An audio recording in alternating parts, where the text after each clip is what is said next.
We're joined today by Greene County Mayor David Crum, who has been in office now for a little over 6 weeks and has seen a budget get passed through so far for the 2014-15 year and a whole lot of other items on your plate. David, thank you for joining us. Good morning, Jim. It's always good to be here, and thank you for giving me this opportunity to come down and speak to the citizens today. And as you and I talk, this may be a regular broadcast of ours to follow up after the commission meeting. So thanks for this opportunity.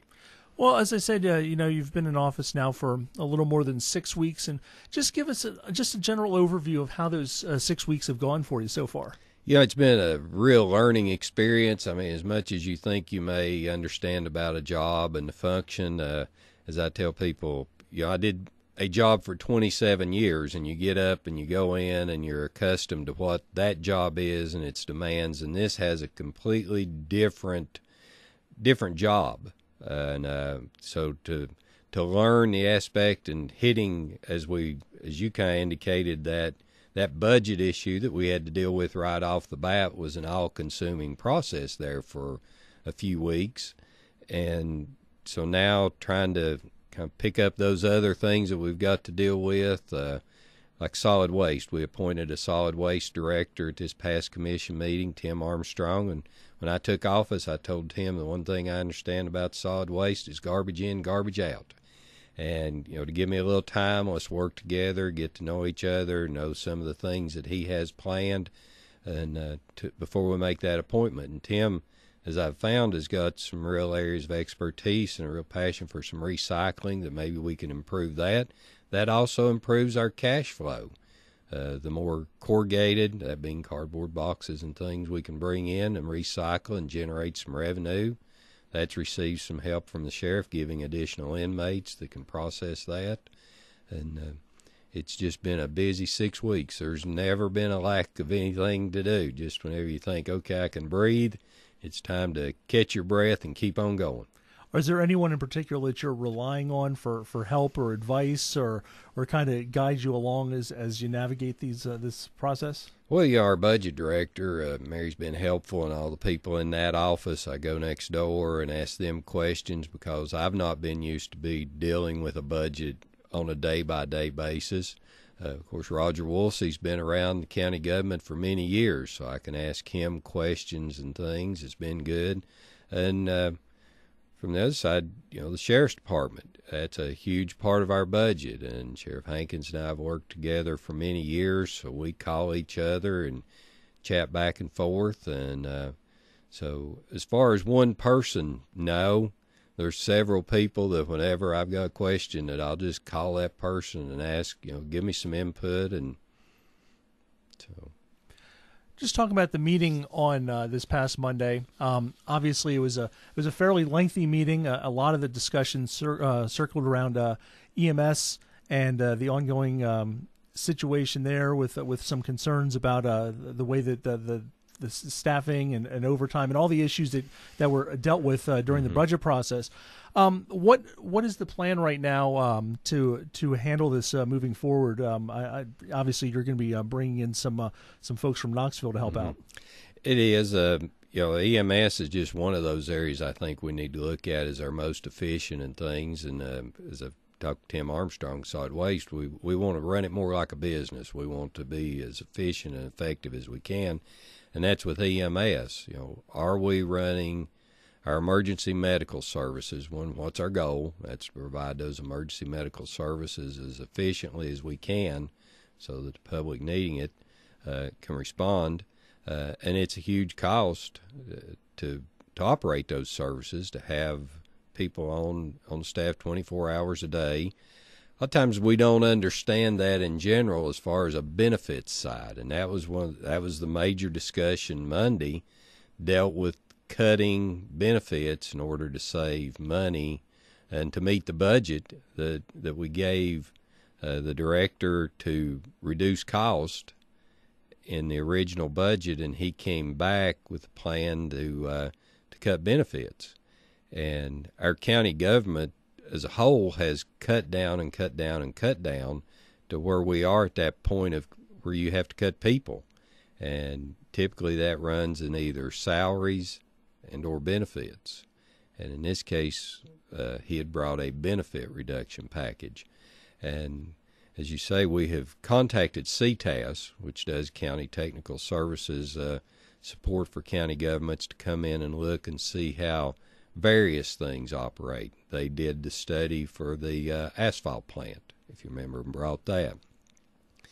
So that's what we want them, I do, and I think that's what the commission is asking them to come in, is look at the entire process of how EMS operates, bring us some scenarios from one completely public, I guess as it had been in the past where they ran all calls, to a combination thereof, a hybrid of public and private sector, to do we look at a completely private sector EMS?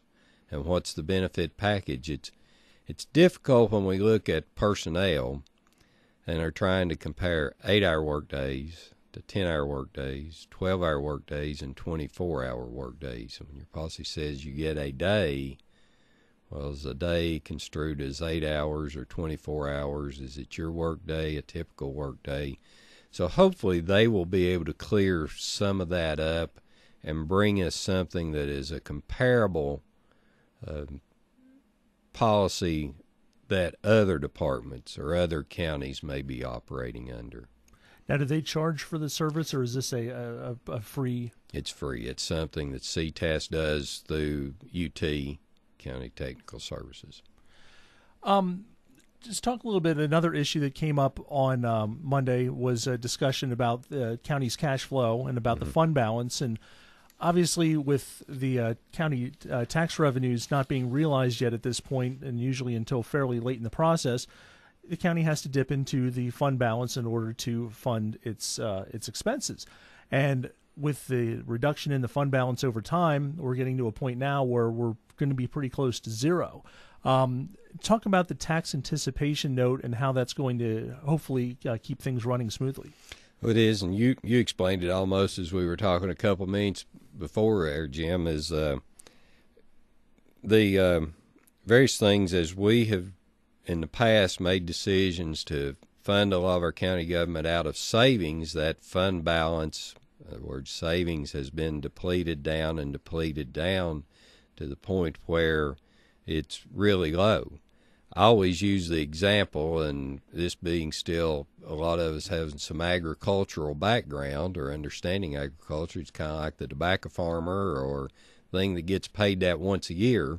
You've got that big check that comes in, and county governments are based on property taxes, start coming in when the notices get mailed out.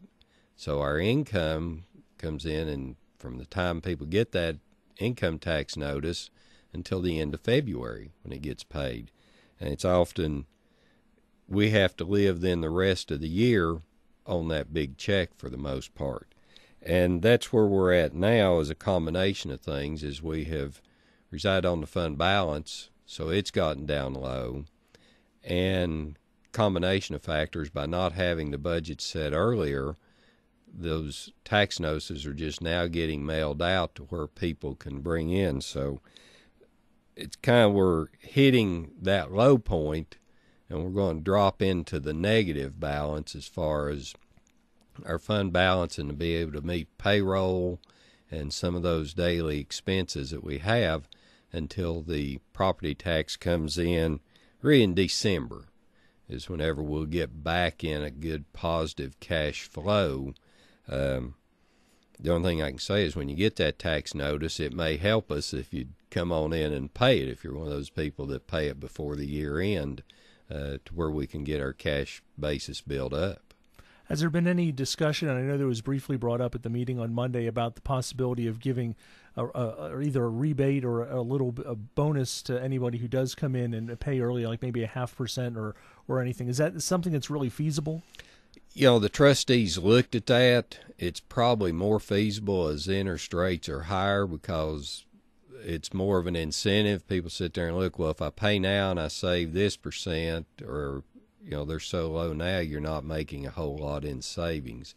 It's one of those things I think we can look at. It kind of comes up to the trustee, I think, to bring us some numbers as to how effective it can be And the trade-off, is it my advantage to pay now or keep it in my own savings account? Right now, it's an advantage to the county to pay it early for the countywide, because it gets our cash flow that we may not have to borrow as much money in this dip that we're taking. Do you know about how much it's expected that the tax anticipation note would possibly be? Have you and Mary talked about some numbers? We've talked, and right now it's right at $1 million, because say in December we'll be coming back, but that's the end of December. There's a lot of people that escrow and have their bank loads come in, that gets paid toward the end, but we have a payroll the 1st of December that's got to be met. And so that's what we're kind of looking at. I want to keep it as low as we can, to borrow money, but I also need to make sure that we have enough to cover those expenses till we get toward the end of December. Talking about the budget, and obviously a process that was, for the Budget and Finance Committee, for the new group that came in, they had about 2 days to do about 3 months worth of work, and they met with the department heads, and they took a look at the numbers, and the previous committee had made cuts to a particular point, and this group went a little bit further with that. Do you see is this it? Are we at bare bones right now, or have we gone as far as we can go with it? We've got just about as far as you can go without cutting offices hours, that being primarily the annex and any other non-emergency offices that you could cut back possibly a little additionally. And the other is, originally I had made a comment about closing the convenience centers 2 days. Now, how much is that really going to save? Because I still get some calls about the hours not being as convenient, and we're just pretty well, I don't see much else we can cut. If you want to be able to buy your tags 5 days a week and have the convenience of the tax assessor and the other offices there to be able to have them 5 days a week, and I want people to think, whenever you cut those hours and you say that, you're affecting employees. We're down to any time you make a cut now, you're going to affect, just like we did at the convenience centers. It was about 16 people that had that part-time job that don't have that part-time job now. Long-term, the county debt, obviously there's some school debt. There's other debts, the workhouse. Long-term, what is the status of the county's debt? Or is the county does the county have its debt under control right now, and are there plans to start paying it down moving forward? That's one of the things I actually pulled out before I came, and the payoff that we've got now showing based on what's in our current budget. So if you pull up our budget online and look toward the end, you'll see our general debt service shows a payoff at about 2025. Don't know that we've completely funded that accurately, because this past year we did some refinancing. It helped reduce some cost. The year before, I think we did some refinancing, but it actually increased some costs. So this is one of those areas, as we kind of dig in and look, as what is our debt, what can we refinance that saves money. I tell people I have to look at it in my mindset as kind of like a house payment. If I refinance my house, I either want to reduce my payments or reduce the term of my loan.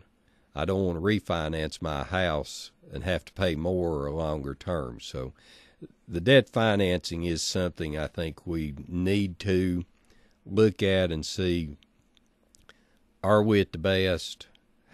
How much of this can be refinanced? Our budget director says there's only parts of it that can be, but what can we look at to do the best and to make sure that we fund it? You got to pay your debts. And the debt service is really the big crunch. Those are the numbers. Last year, for example, some money had to be borrowed out to even just cover the debt servicing.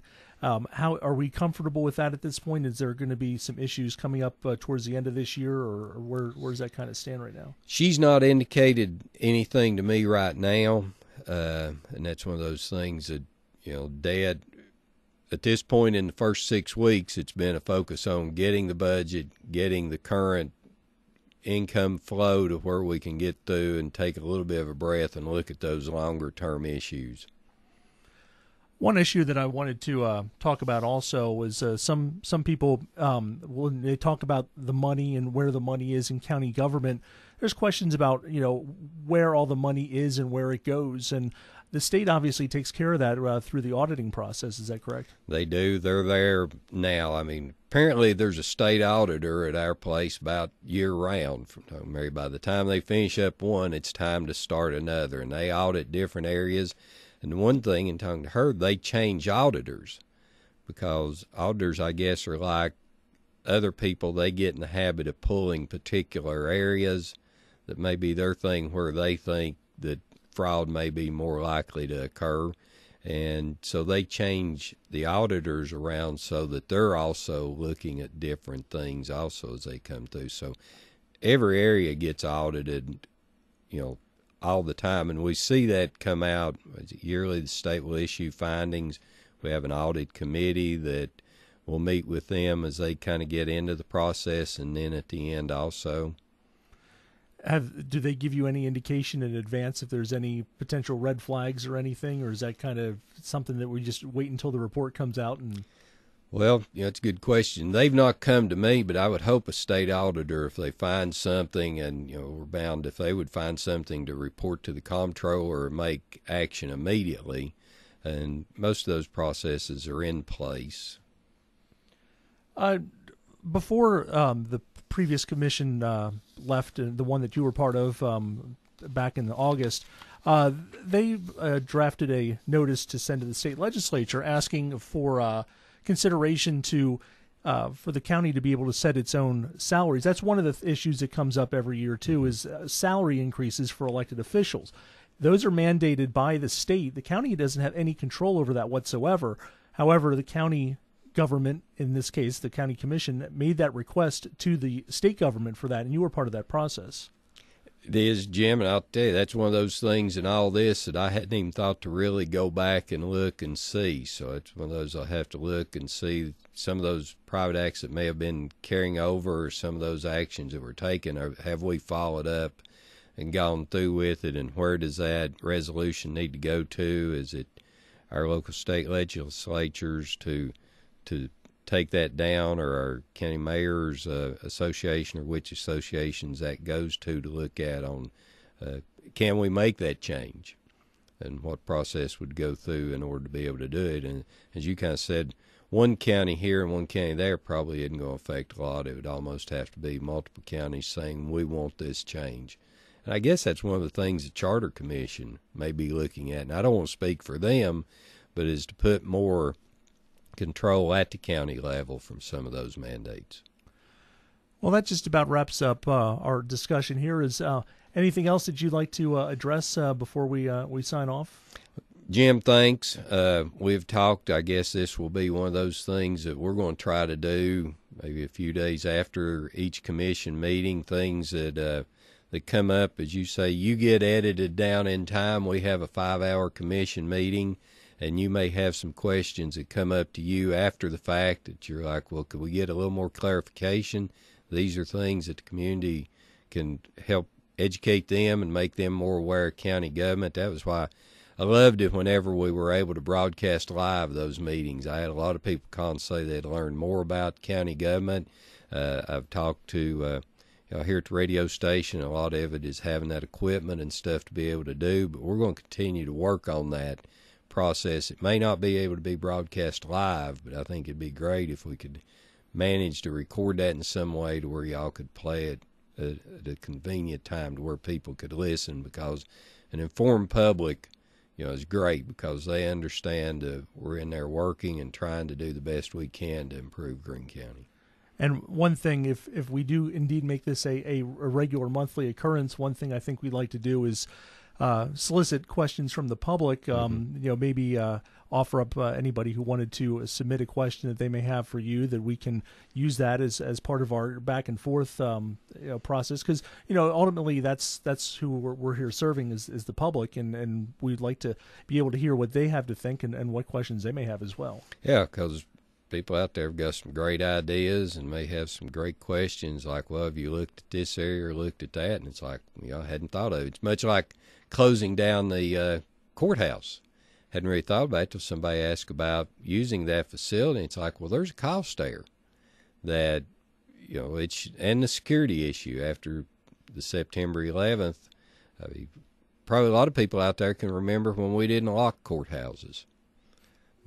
Wow. And, that it was open 24 hours a day, that people could come in there and get in out of the weather or whatever, that it was open to the public. And those days have kind of changed. And so as we look, there may be some great ideas out there to where we can save. And we're looking at a lot of areas, one of those things, and it doesn't sound like a lot of money, but we've looked at the convenience centers that had telephone lines since they've been in existence. Well, that's so the operator there, if he needed to call in. So we've looked at going to cell phones.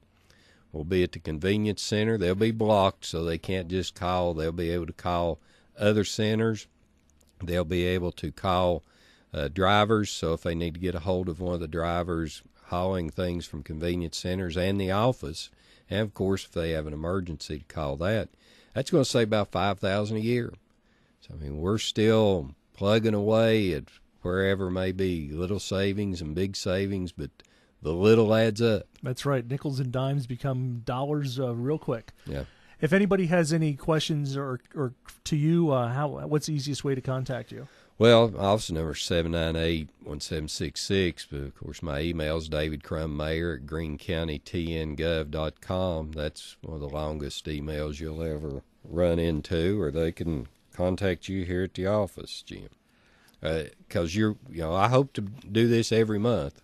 I hope so too. And so if they give you your email's on Radio Greenville, I'm sure that they can send it. Yes, our email address is news@greenville.com.